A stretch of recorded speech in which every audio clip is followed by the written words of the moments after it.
Isang babae na kinilala sa alias na Roby, 23 anyos at residente ng Barangay Zamora, Milieza City Proper, Iloilo City, ang naaresto ng kapulisan sa isinagawang drug buy-bust operation ng mga operatiba ng Iloilo City Police Station 1. Nito lamang ika-21 ng Oktubre bandang alas 7:30 ng gabi sa Barangay Monica Blumentritt, Iloilo City Proper.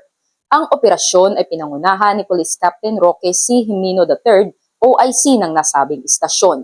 Nasamsam mula sa sospek ang 3 plastic sachet ng hinihinalang shabu na may kabuuang timbang na humigit kumulang 5 gramo na may tinatayang halaga na 34,000 pesos batay sa standard drug price.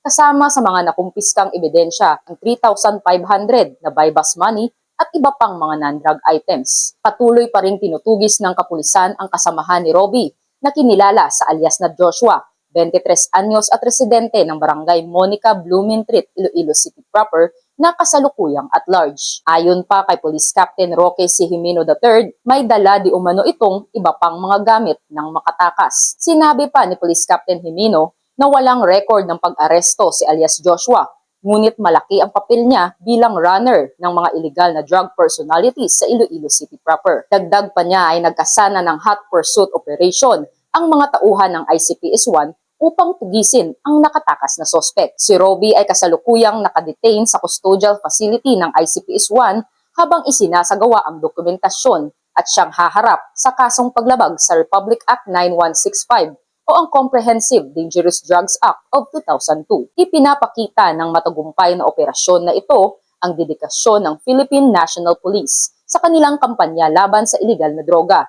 na naglalayong mapanatili ang kaligtasan ng publiko at mabawasan ang krimen sa komunidad.